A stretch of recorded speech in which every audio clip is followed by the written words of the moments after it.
I'm Jeremy Dyson. Steve can be quite stern. Oh, really? Yes. But that's all to the good, you know. Yeah. Yes. Because I remember you got cross with Bernice, with the first version of Bernice. You got cross because it didn't make sense. that was very quite logical. It was funny, though. Yeah, you wanted The King of the Cats. King of the Cats, yeah. That was... I still flash back to imagine if we'd done the King of the Cats. Anyway. Coming up, episode 5 of the first series of the League of Gentlemen, Love Comes to Royston Vasey, which demonstrates how the best comedy holds a mirror up to life.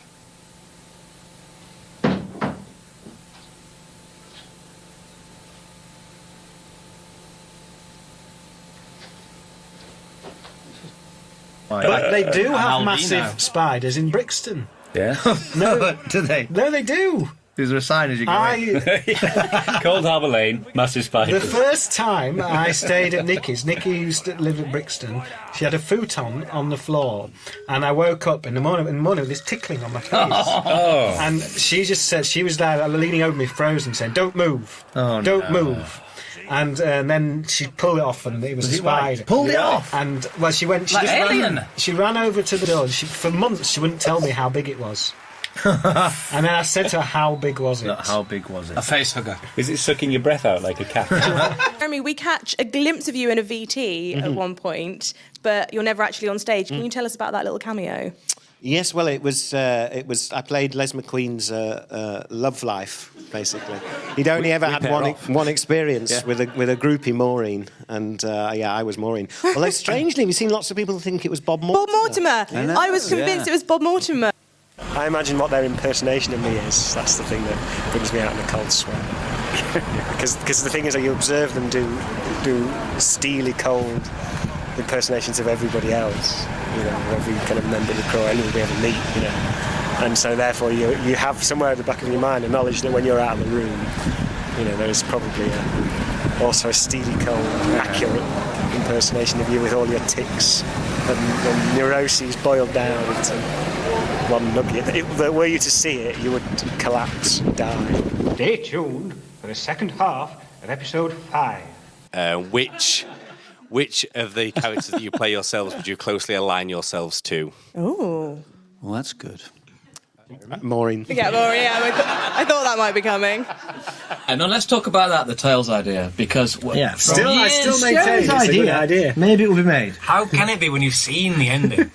years. Yeah, there you are. I'm telling the story. Sorry, to the people. He said, on a train, I don't know where we were going to, probably Cheltenham, I think. Yeah, that's right. Cheltenham for a literary festival thing. And he said, if we ever do a film, I've got this idea. And we said, what is it? And they said, Everyone's Got Tails. Yeah. And it was responded to Like that. Like complete silence. I still maintain that's the film we should have made. Yeah, but what happened? You didn't expand on it. It was just Everyone's Got Tails. There's one scene where people have their trousers let out. That's your lot. Bottom. Pancreas. Kicked through. Heart. Chest. Soul. Patio doors. Coming up, episode 2 of the second series of the League of Gentlemen, the infamous sex episode. Look out for the cameo from Wendy Craig in the orgy scene. It'd be me, I've got to shave. Yeah, you've got to shave, do your teeth.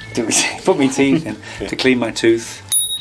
Jeremy never bothers. No, I don't. That's why I don't perform. Yeah. I suppose we've reached, me and Mark have reached, that horrible thing, that block feeling. I always say that I don't believe in writer's block, but you do get to a point where, you know, you get stuck and we're thrown by the fact that the Simon McCulloch magic story isn't really working. What is your favourite character of the others to watch them do? My favourite for Reese is Jeff, and for Steve, Pauline, for Jeremy, Maureen.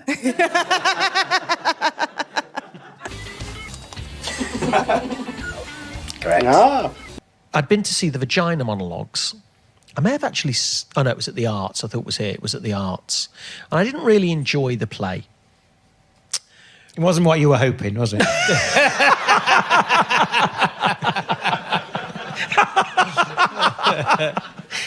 No.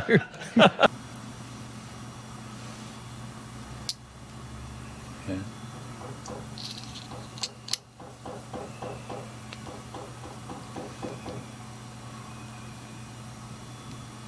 What? Your penny went. I didn't see that. I'm You did. showing the camera. Oh, well. Not very good. What was the reaction of your fans when you said this was going to be your last sort of League of Gentlemen outing? Uproar, devastation. Well, have we said that? I've said it lots of times. I'm just trying to get out of it. Well, I don't think we've ever officially said that it's the end. We said it might be to make people buy tickets. It's a very clever ploy. Well, I'm hardly in it. Well, how do you think I feel, Mark Gatiss? No one ever sees me, Jeremy Dyson. And also because we have very short attention spans, that meant it couldn't go above 80 minutes. Alive? Clean. Clean. Amazing. Goes Incredible. fantastic, incredible, sexy, Brilliant. Fruit Loops. Legends. Oh, yeah. Now, do you trust me? Yes. Put your finger in. You can feel, can't you, You how can feel that blade. how hard that would be? Can you Yeah. see it on camera? You can't, can you? And we make that trick, ladies and gentlemen. There is the blade. And it, as you can see, it passes freely up and down the passage. Now, do you want me to do it on your finger or mine? On yours. Oh my God!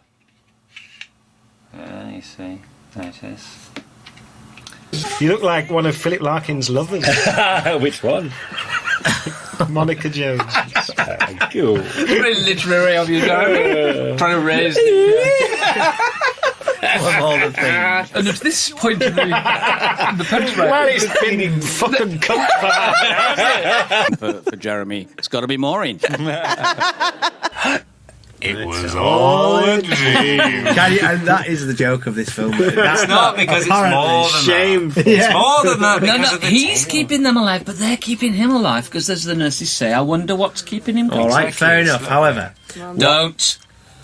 Now, what about explain that. the tails? Yeah. There's Jeremy. There's Jeremy. There's Jeremy with Dice. the biggest tail that he insisted on having. I didn't. I was, You I was did. given it. He's a then she hero. trips His upon tail is big. He wrote. He said it.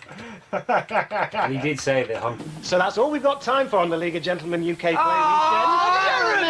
Weekend.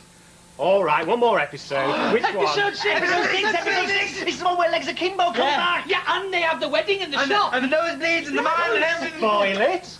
All right, episode 6 it is. And Jeremy, I think the beggar from the first series. Shabsy. Now, of course, this is also. We must also come on to the Bubble Angel. Yeah. we went 111 We went shows. mad. We went totally mad, and I started. Can I actually to- preface this, because there's a good preface to this, was when I didn't see you at all on the last leg of the tour, and I came out for the last day, which was last night of the tour was Blackpool, and I came to meet you the night before in Manchester, and Mark ran out of the hotel and he grabbed hold of me in all seriousness without any irony and said, "I think we're going mad." Hello, welcome back. I hope you've got a nice glass of warm aquavita ready, because you're about to enter the nightmare of Royston Vasey. So as we start to watch episode 3, prepare to see the magic of the League. Bing! There you go, Jeremy. Serves your eye for being so egregious. A lot of the funniest ones we never got in, like Mr. Holland's Opus, which was always my favourite. Opus, you bumhole. What is an opus? A bluey for shit dicks. Well, I think that's in the book, isn't it? If you're a book owl. A book owl. Okay. I'm going to tell you how Ghost Stories, currently playing at the Lyric Hammersmith, will terrify you. All we can promise you is it will. You'll jump, you'll scream, you'll laugh, you'll buy some merchandise, you'll go home, you'll have a good night at the Lyric Hammersmith. The world shall hear from us again. Goodbye. Bye.